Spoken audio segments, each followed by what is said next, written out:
Greetings, IndyCar enjoyers, and welcome back to the start of another IndyCar Series season. This year has brought a lot of changes to the schedule, including an oval race next weekend.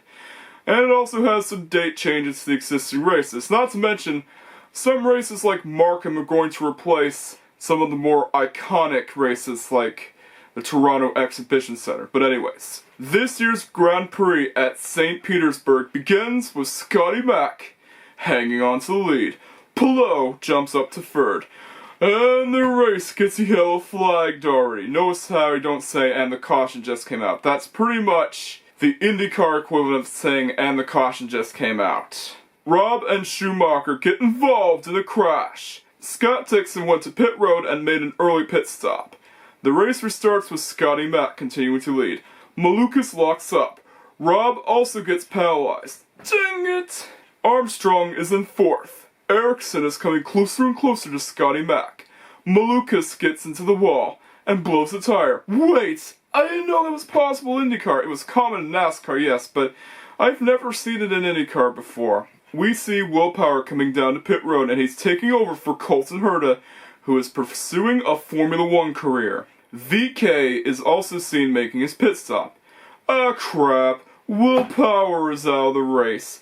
He got some damage done to his car, and his car is damaged beyond repair. Dang, like, Will Power is looking pretty good, but I guess that's the price you pay for having the number 26 car cursed by the soul of Colton Herta himself.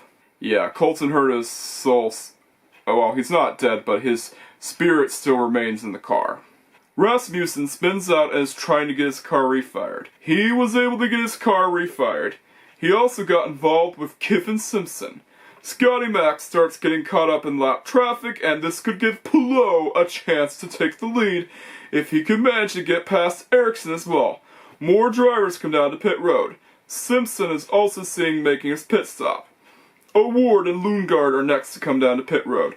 And McLaren already has issues on pit road as the pit gun flew off. Seriously, you guys won the lawsuit. You should be better than this. Scotty Mack comes down to pit road and gives up the lead to Ericsson. More drivers come down to pit road. Ericsson is next to come down to pit road, and Palou is now leading. Scotty Mack gets blocked by Ericsson and Rossi, and that could cost him the lead of the race. He tries again, and Ericsson blocks his passing attempt. Armstrong gets past Scotty Mack, and he's on cold tires. Palou comes down to pit road, and he's ahead of Ericsson. Even in 2026, Palou's pit crew is just phenomenal. They are literally superheroes. Dixon loses a tire, and the race gets yellow flagged. The tire almost landed perfectly on the exit ramp. Dang it, man. Dixon is not having any luck. Which is something I feel bad for, by the way. One of the best names in IndyCar should not be involved in this incident. The two leading drivers went down to pit road during the yellow flag period, and that's IndyCar terminology for caution period. But anyways, the race restarts with Palou leading. Rob gets into the wall again, but no yellow flag is thrown. Power might be back in the race. Ericsson tried his best to get close to Palou, but he was never able to get past him, meaning that even with the lawsuit, Palou has never lost his competitive edge. During the broadcast, we see the CGI Dallara cutaway car. Alex Palou is continuing his lead, so yeah, he's still the Sam Hornish Jr. of the modern era. Here's to hoping that Palou gets his 5th championship. Even better is the fact that he continues to get the fastest lap of the race. Palou is now 8 seconds ahead of Ericsson. There's just no stopping him, and he's now 10 seconds ahead of Ericsson. He just keeps getting faster and faster. Scotty Mack takes away second from Ericsson after he drafted ahead of him, but still not enough to beat Palou. Holy crapper! Armstrong gets past Ericsson as he got wide. Ericsson and Armstrong both come down to pit road. Palou comes down to pit road, and like before, he manages to maintain his gap. Newgarden gets past Palou. Here we go. Scotty Mack makes his pit stop.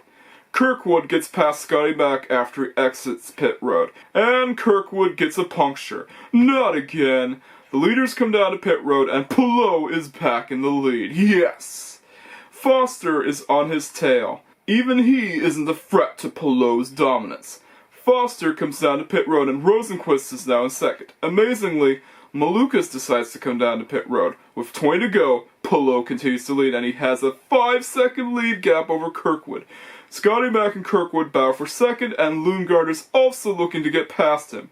Scotty Mack manages to get past Kirkwood, as does Lundgaard. Even with that, it's still not enough to get past Palou. He's Sam Hornish Jr. of the modern age. Or Greg Moore or Alex Zanardi, however you want to look at it.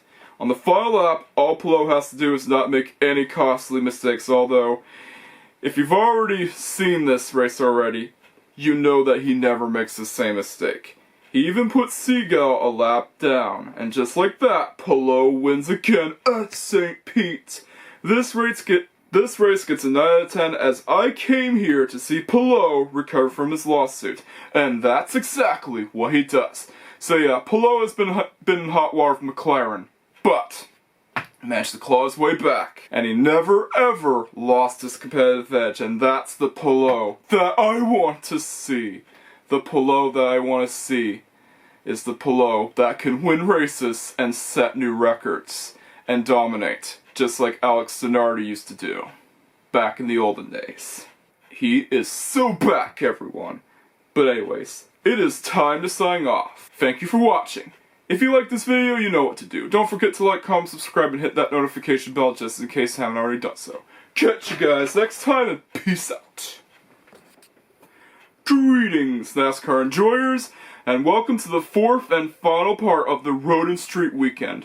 Before the race would even begin, we get a tribute to the infamous series events that I can't mention on YouTube because of the algorithm. Seriously, if I mention this stuff, the algorithm would downright hate me, but it's still a nice tribute nonetheless. The cars also have more horsepower on road courses this year. Yeah, they got a horsepower increase on road courses and short ovals. Anyways, this year's NASCAR Cup Series race at COTA begins with Chastain and Reddick battling for the lead. Briscoe jumps ahead to the lead after chaos in the first corner ensues. SVG starts moving for the field. Reddick and Briscoe battle for the lead. Chastain dives past Reddick, and he's now behind Briscoe.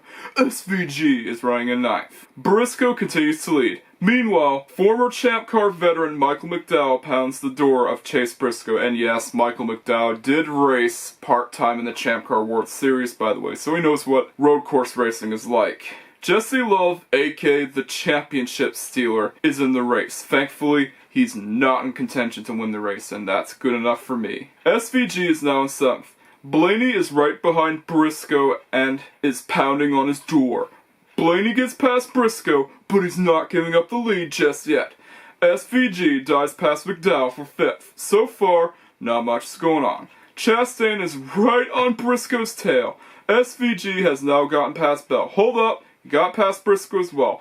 He just keeps getting faster and faster. Sadly, not fast enough to beat the leader. Bell's the first to come down to pit road.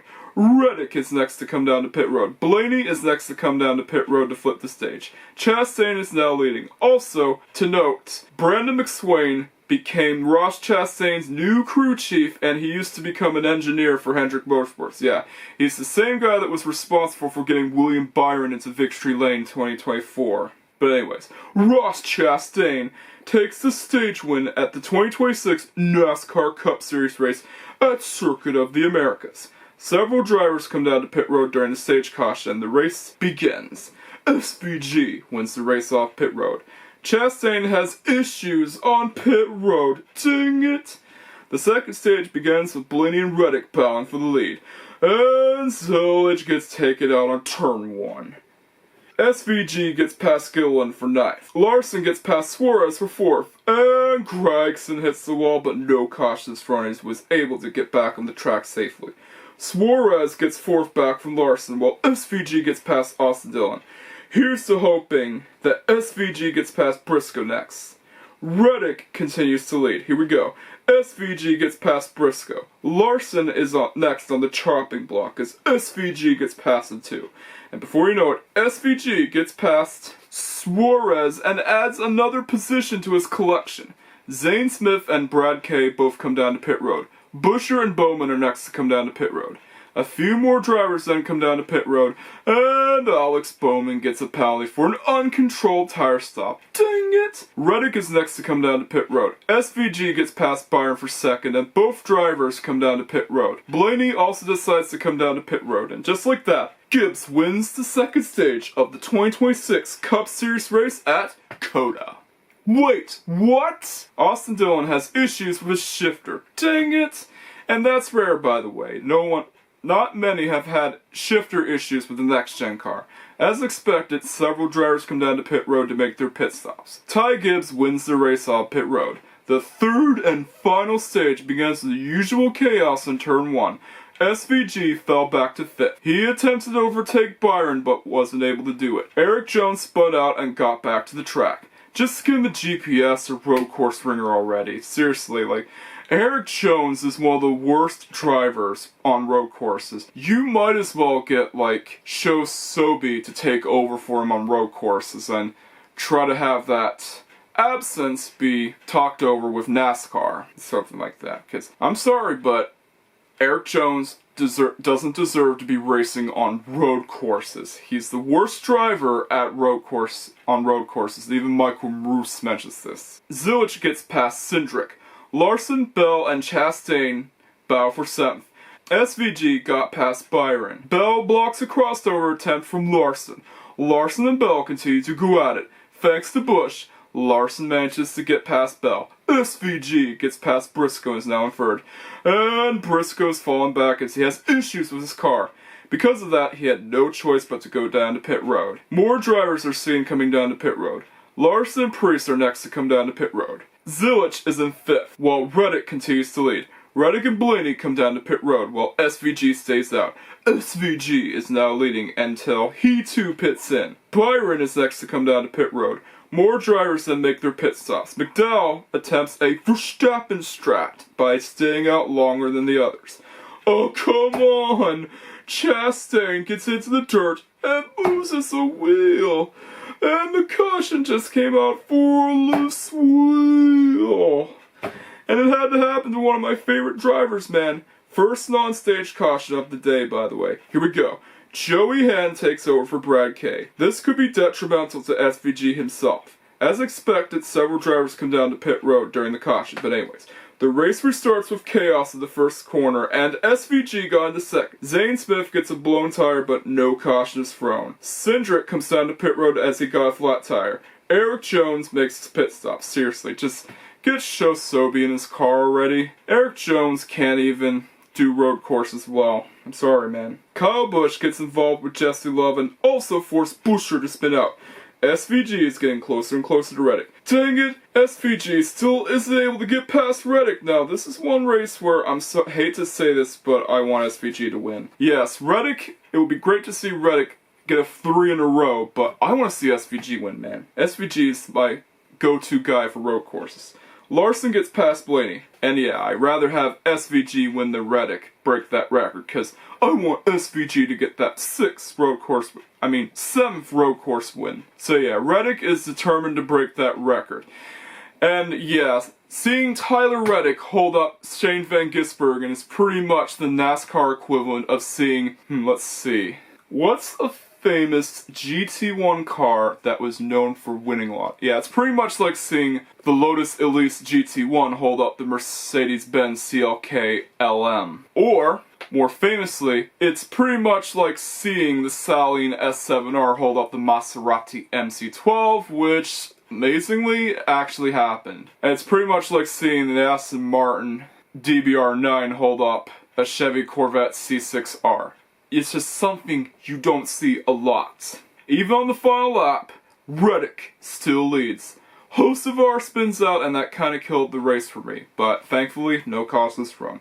Reddick wins again, which is amazing considering that he's not known for road courses. Seriously, Tyler Reddick to me is not a road course driver.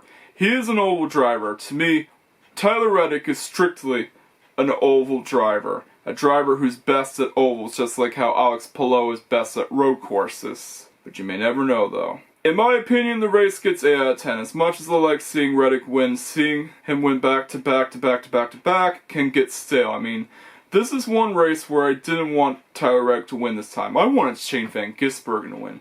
Shane Van Gisbergen had a much better car than Tyler Reddick. Again, it's pretty much like seeing an Aston Martin DBR9 suddenly hold up a Chevy Corvette C6R and take that one rare win. It's surreal. And it's also pretty much like seeing a Rape Rig NSX hold up the frickin' Pennzoil Skyline GTR JGTC. Yeah, it's something you don't even see a lot, man. But still, well, the race was not nearly as exciting as Reddick's other 2 wins in my opinion, but he still deserved that record, and that's one more diecast to add to the collection. Oh, and I also forgot to mention that Matt Snyder took over for Alex Bowman due to an illness. Yep, Alex Bowman got ill and Matt Snyder took over for him. I don't know why it could have been a Trans Am driver instead. What do you guys think of this race? Do you think it was awesome that Tyler Reddick got an elusive 3 in a row in the first half of the season, or do you think SVG should have won? It's time to sign off. Anyways, it's time to sign off. Thank you for watching. If you liked this video, you know what to do. Don't forget to like, comment, subscribe, and hit that notification bell just in case I haven't already done so. Catch you guys next time. Peace out.